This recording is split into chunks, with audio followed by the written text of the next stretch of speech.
Ron's talk last week really was helpful in figuring out how we can build these sacred spaces. So let's start with why we are talking about sacred spaces right now.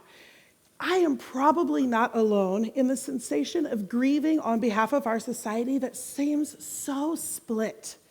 And you can talk on any number of topics and say, gosh, our community, our local community and our national community seems at odds with itself, that we are one society, one culture, but we are split on all kinds of topics. Am I alone in that grief? No. So I love the fact that as a church, we can talk about these because if it was an easy solution, as a society, we would have stumbled ourselves there. We would have already found that solution. Diva's right. When we talk about the sacredness of a human being, there is always somebody in our world that we can picture that is like, really? That? Really? So if it was going to be easy, if it was going to be natural, if it was just going to happen, it would have happened by now. And I love that we are a courageous community that is pressing in to the messy, pressing into the counterculture. Because truly, if we look around at our culture and we can see it is divided and it is at odds with each other, then that means in order to solve this problem, we're going to have to be counterculture. And the good news is that we serve a God who is counterculture in this way, who has developed a third way, not this way and that way against each other, but a third way. And so what we're talking about with these sacred spaces is how to create these sacred spaces, because it's easy to think if I just search hard enough, eventually I'm going to find a safe place, a sacred place where I can be fully myself and we won't have any kind of conflict. That's not how it's going to happen. We're going to have to create sacred spaces, and we want to talk about how. So Ron last week started with the definition of sacred, which is a great place to start again. It is belonging to God, treated with great respect, and never to be infringed or dishonored. That is the just old school definition of sacred, not even just Ron's like straight out of the dictionary definition, which I love because it speaks to the truth of us being made in God's image. And he went so far as to say that each of us, no matter how we behave, no matter what we believe, no matter anything about us, is inherently honorable, is worthy of honor and respect. And step one of creating sacred spaces is starting by respecting the sacredness in each other. But truth be told, if we stop there, it's pretty possible to respect from a distance. It's pretty possible to look over there and say, well, it's not how I would do it, but I can respect that. That's why I say we're going to push the envelope today. It's going to get a little uncomfortable because I'm going to tell my idea of why I think we've got to go one step further. I believe in order to create these sacred spaces, we need to practice acceptance. And it's uncomfortable because right in the midst of that concept is this proximity question. For me to accept you, and I would like to say, Jesus, the narrative that the world, whether you're a Christian or not a Christian, has this idea of Jesus was radically accepting, which is so interesting because Jesus was full on counterculture. It's not like he had that reputation because he was just repeating what everyone else was already saying. He was saying fundamentally different things, and yet the reputation that he carries 2,000 years later is of radical acceptance. And yet, the body of believers that is marking the loudest voices for the Christian organization, the Christian movement, are known for something not that. We are much more often known for standing on our beliefs at the expense of our relationships with this proximity. So today, I am largely going to speak to those of you who affiliate with the Christian faith. This is a message for you as Jesus followers, for me as a Jesus follower. If you do not affiliate with the Christian faith, I have a feeling you're going to say, yes, please keep talking about this. The church needs to figure this out. It's about time. I think I might be speaking to Jesus followers directly, but I'm pretty sure we're all going to resonate with this concept. It is time. It is time. And so Ron used this awesome graph last week that I just thought was really cool to demonstrate this idea of sacred spaces. And the title of this is Sacred Spaces, plural. And this graph shows it. He talked about the sacred space that is each individual person inside of a location. And I'm going to say a location could be a conversation where we can both be fully ourselves and express our beliefs and opinions and still find it safe. That is a sacred space. But it could be your community group. He used the example of a family last week. It could be a friendship or a roommate scenario. Like, sacred spaces could abound. It's any time we are interacting with each other has the opportunity to be a sacred space. So this series is referencing two kinds of sacred spaces. It is the individual and the image of God that they represent. That is sacred. But then also the context with which we interact with each other. That also is sacred. And I think it is sacred by God's empowerment. Like, I want that conversation to be sacred. But it feels sacred to us when we practice this respect that we talked about last week, or when we learn to practice the acceptance we're going to talk about this week. So that's what we're referring to when we say sacred spaces. Here's my basic premise today. We need to stop drawing our lines of acceptance based on agreement. We need to stop drawing our lines of acceptance based on agreement. And I'd like to show you another little graph that this is what I think we assume will make a sacred space. So over there, that left circle, yep, it's left on both sides. Over there, the left circle is maybe a whole group of people that share a common faith system. In the center is all parents. These are people that are all parents. And on the right, these are all people that vote. And we tend to think this space will be safe or this space will be sacred if we can all agree. But I have very purposely put in one little slightly different spot in each one. And this is where I think the rub is. We keep thinking if I meet enough people that are like me, I will find a sacred space and it'll be safe. And we think it's just going to happen. But we get into like a community group. We're like, oh, okay, we all share Christian faith. And then we find that one who's like pushing the conversation in a direction. We're like, I'm not sure that's true. And we get all kinds of uncomfortable, and the safety is lost if we don't learn some of these skills we need to be talking about. Or we think, oh, they're parents, I'm a parent, they're a parent of 3 boys, I'm a parent of 3 boys. This will be a sacred space until we discover that they parent wholly different on a completely different value system than us. And then we are all back to the, like, you have your version of that. Like, it might not be this space, but this is what happens, is we think that our lines of acceptance should be based on agreement.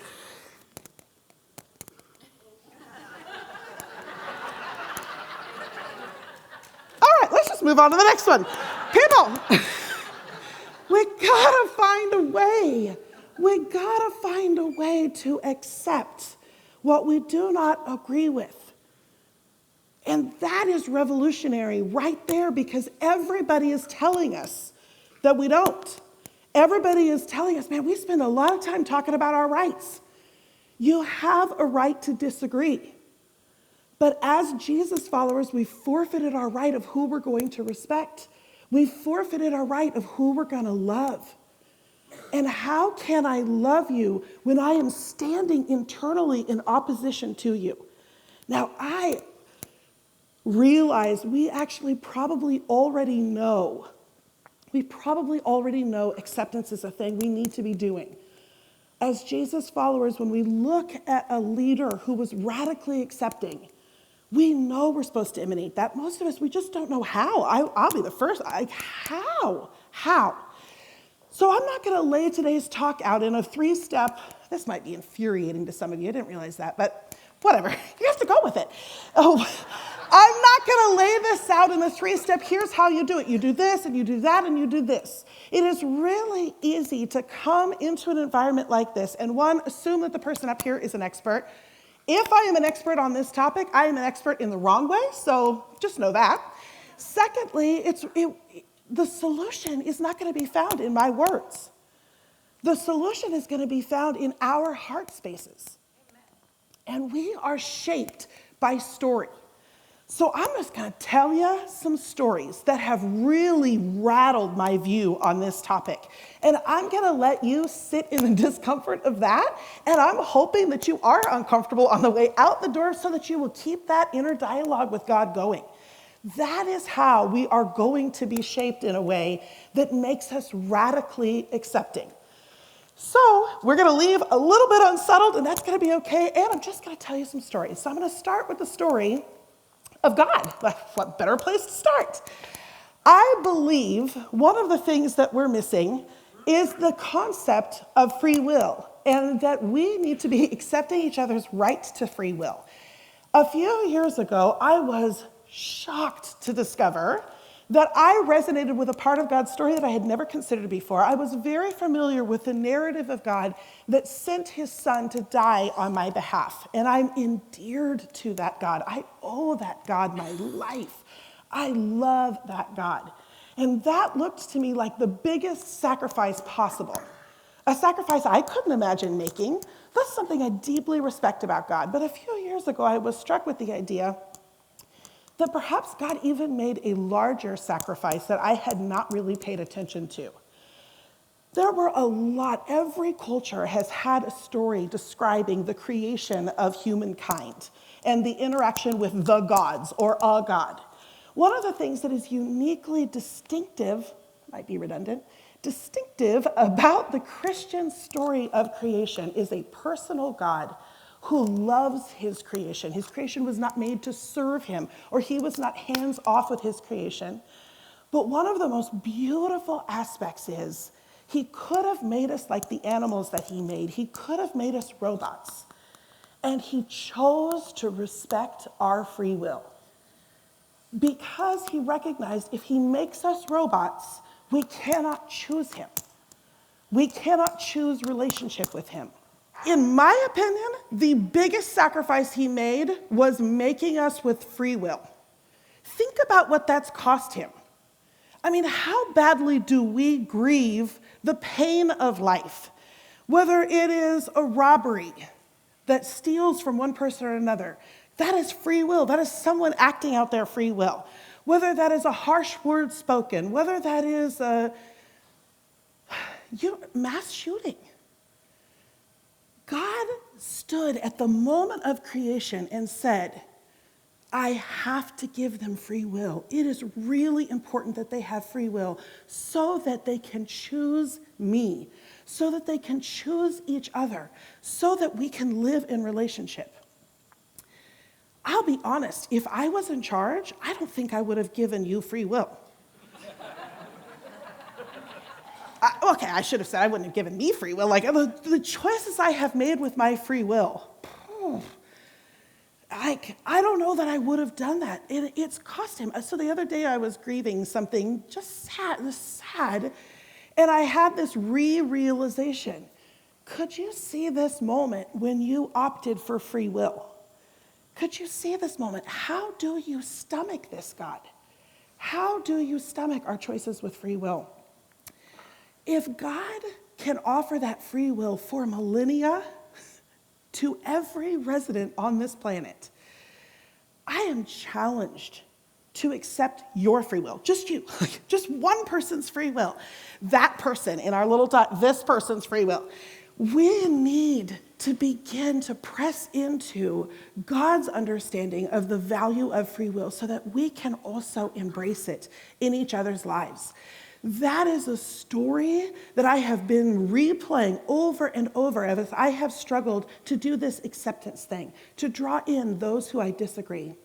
I need to learn to respect the right to their free will, even if I cannot understand how they're using it. That is an area that I need to grow. It's written into God's story with humanity in a way that is compelling and cannot be ignored.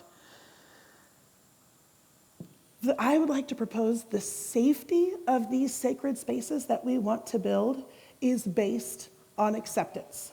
That is where we actually find the safety.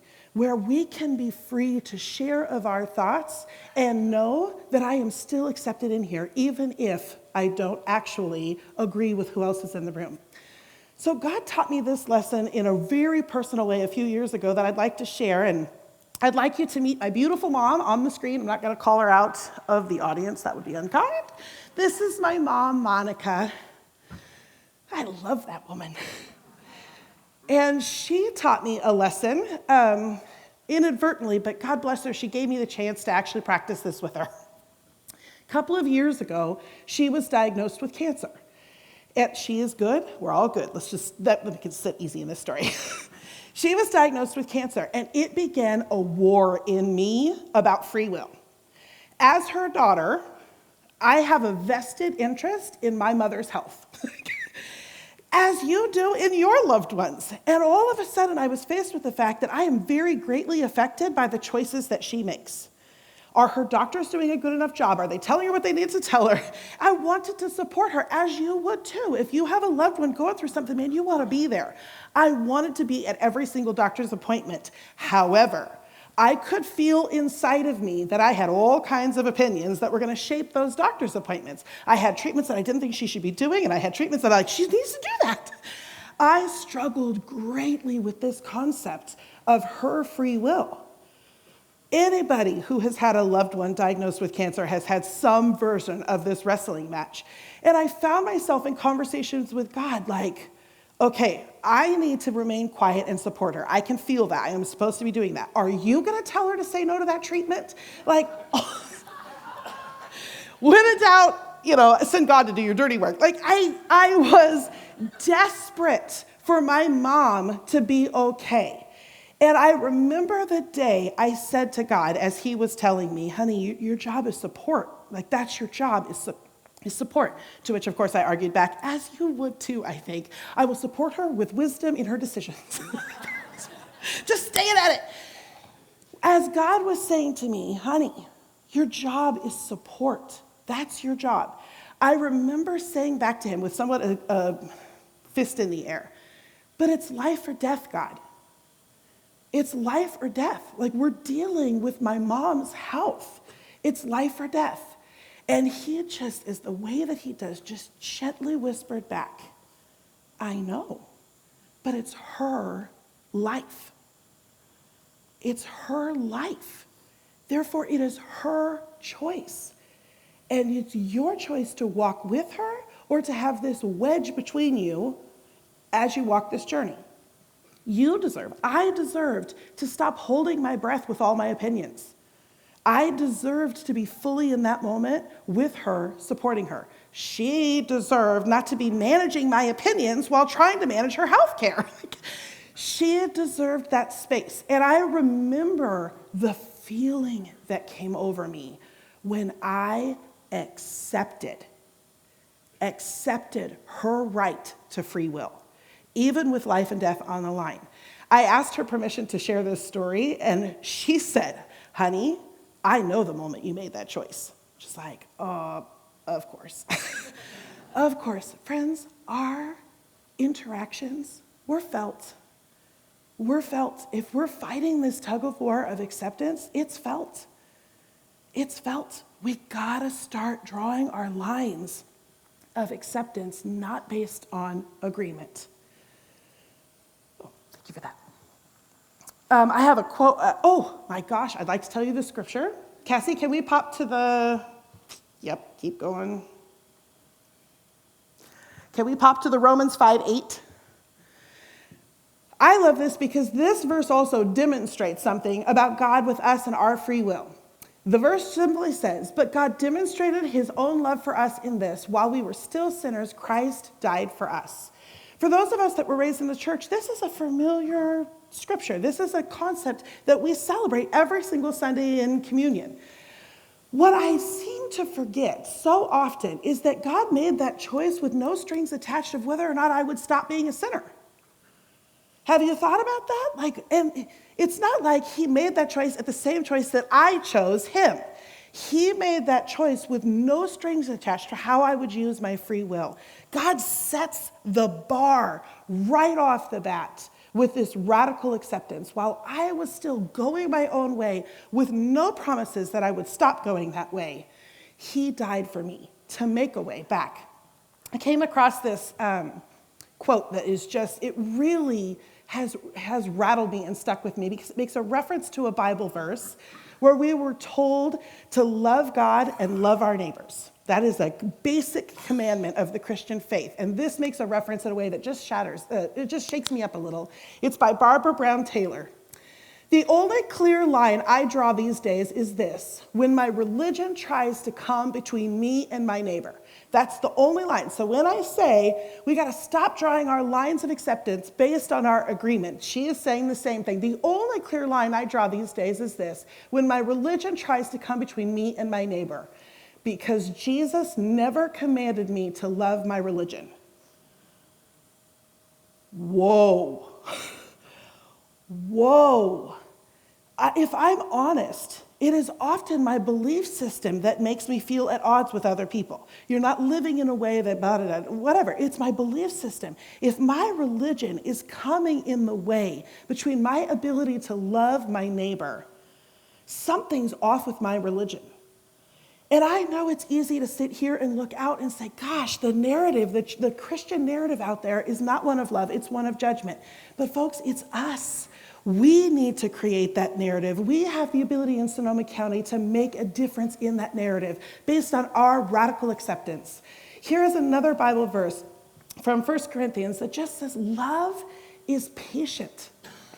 And I heard a pastor talk about this verse in this way. This is how he gave an example of what this is.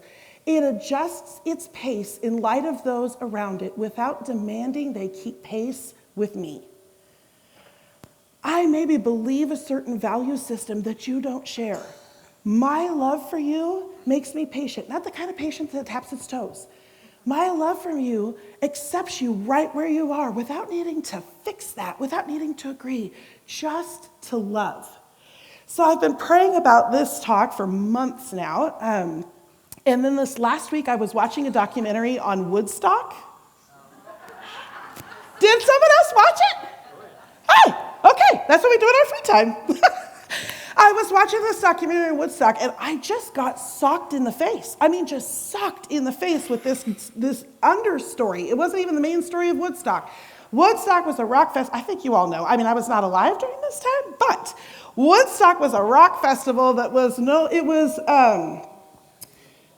supposed to be full of peace, loving.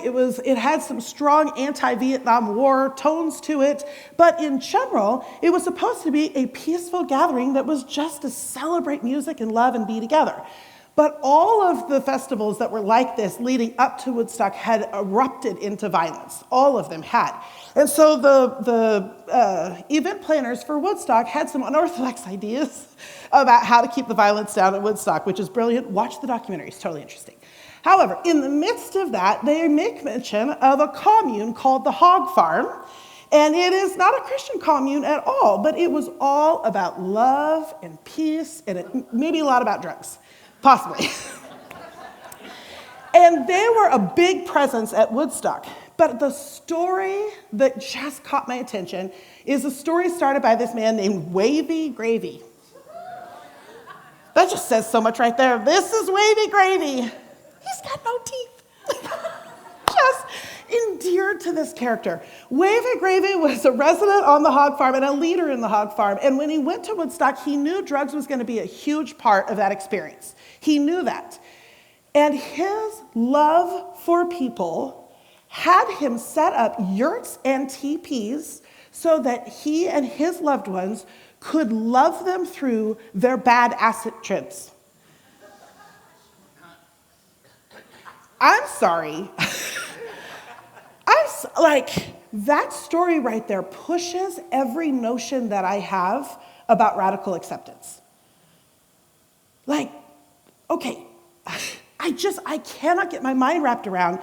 Wavy Gravy's love for people accepted the fact that drugs would be a part of Woodstock, proactively set up teepees and yurts to love people through bad drug trips. That is friends. Okay, let's say we're all headed to a rock festival and we want to find a way to show people God's love. I'm pretty sure at the brainstorming meeting, we would talk about water bottles with the church's logo on them. We would be passing those out, right? Come on, we would brainstorm a ways to show people God's love. Would it land on our brainstorming list? Would it meet our approval to set up tents to love people through their bad drug trips? Well, now it would. I'll be darned, though, if Wavy Gravy's peace, love, and harmony is going to outlove people. Come on, my faith needs to compel, demand. I don't want to be outloved by Wavy Gravy. Love that sentence. Somebody put that on my tombstone. I was not outloved by Wavy Gravy. This idea of radical acceptance just blows my mind. I have one other story that I heard a couple of months ago on a podcast that I just won't let go. It just will not let go.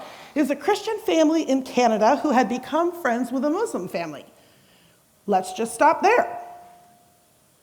How are we doing on our friendships with people of other religions? Okay, so right there already my mind was like, okay. Christian family becomes friends with a Muslim family who is seeking asylum in Canada. And they say to their Muslim friends, not, would you like me to pray for you to get asylum, which is what I would have done. Oh, I will pray for you for that. They said, would you like to get together and pray that you will get asylum? Whoa. That stretches me. That stretches me. I'm going to pull somebody from another religion into my home, and we're going to pray side by side for their prayer request, for whatever it was. It doesn't even matter if it's asylum. Fun side fact, that family got asylum. They started telling other Muslim families about this family who prayed for them to get asylum, you should come pray with them. They're batting 1,000, you guys. Everybody they have prayed with, and on top of it, people have come to faith. Which is but you can feel in that family's prayers, that's not the point. The point is to love. The point is to be united. Would I pray? Would I hold a prayer meeting with somebody from another religion?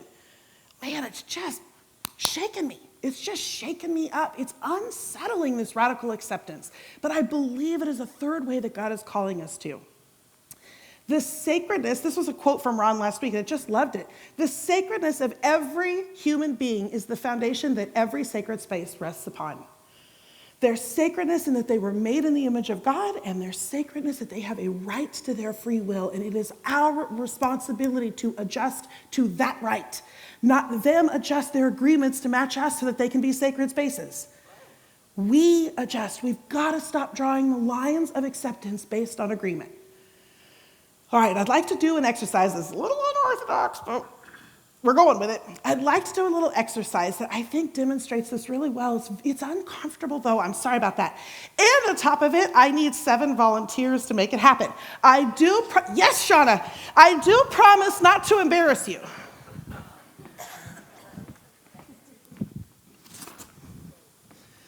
Can you come up, Shauna? Do you mind? I need 6 more. I got 1. Just come on up. You don't have to raise your hand. Hello. All right, go ahead. Just grab one. All you're going to do is hold this sign. There's absolutely no affiliation to this sign to you. Thank you. How many more do I need? Yes, thank you. That's the spirit. Justin, can I still have you? Even if I run out of signs, I need one more gutsy one. Ha! You don't get a sign. I'm so sorry about you. Sure. I need 1 more. I mean, I can hold it. I don't care. All right. Yes, that's the spirit. Did you get a good one? Okay. That's just rubbish. I just accidentally brought some extras. Can we see yours?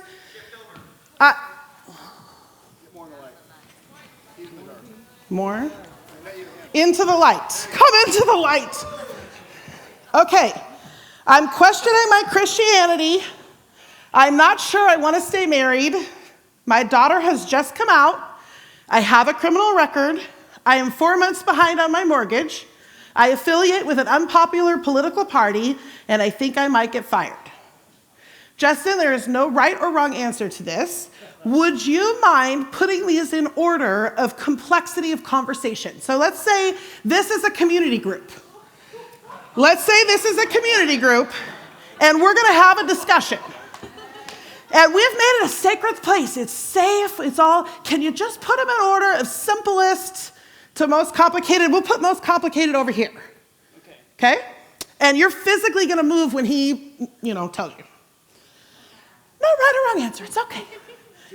Do you want audience participation? Do I get the Price is Right music right now? Move the people. Move the people. Yeah. That's rubbish here. Just fine, Maggie. Bless you. Bless you again. I'm not sure I want to stay married. I'm questioning my Christianity. All right. Questioning. I'm going to put this one all the way over here, and then you guys all move down. Okay. And then you guys split. Okay. Any last, on The Price is Right, you're right. On The Price is Right, they're like, okay, are you set? So funny. It's like I look at one of these, I feel like I could fix one of these, Accept, Justin. Accept. Radical acceptance. I know. I'm having to fight that feeling. All right. Okay. Good job. So now you can have a seat. I'm not actually going to reveal whether you're right or wrong because that's not really the point. Here's my question for us as a community. And I say community because I could be talking about us as a church, but I could also be talking about us as Petaluma and Sonoma County.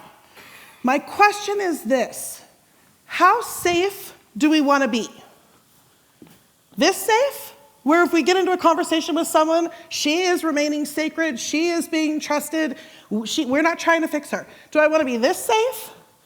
As a church body, how safe do we want to be? Are we drawing the line here? Like, we could create sacred spaces as long as all we're talking about, it's your Paul, sorry.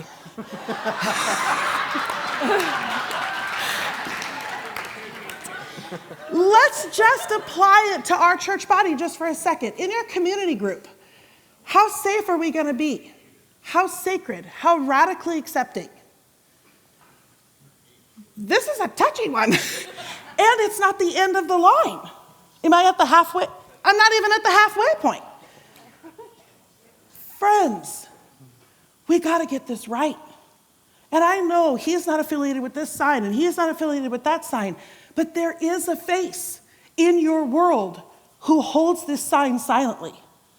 There is a face in your world that holds this sign silently. There is a face in our community that holds this sign silently. There are people enmeshed, entangled in these ideas. This is their real life. How safe are we going to be? Are we cutting the line? Who are we cutting off? We got to learn to draw the lines of acceptance, not based on agreement. Thank you so much, you gutsy people. I'll take your signs. Oh, I'm knocking out of your hand.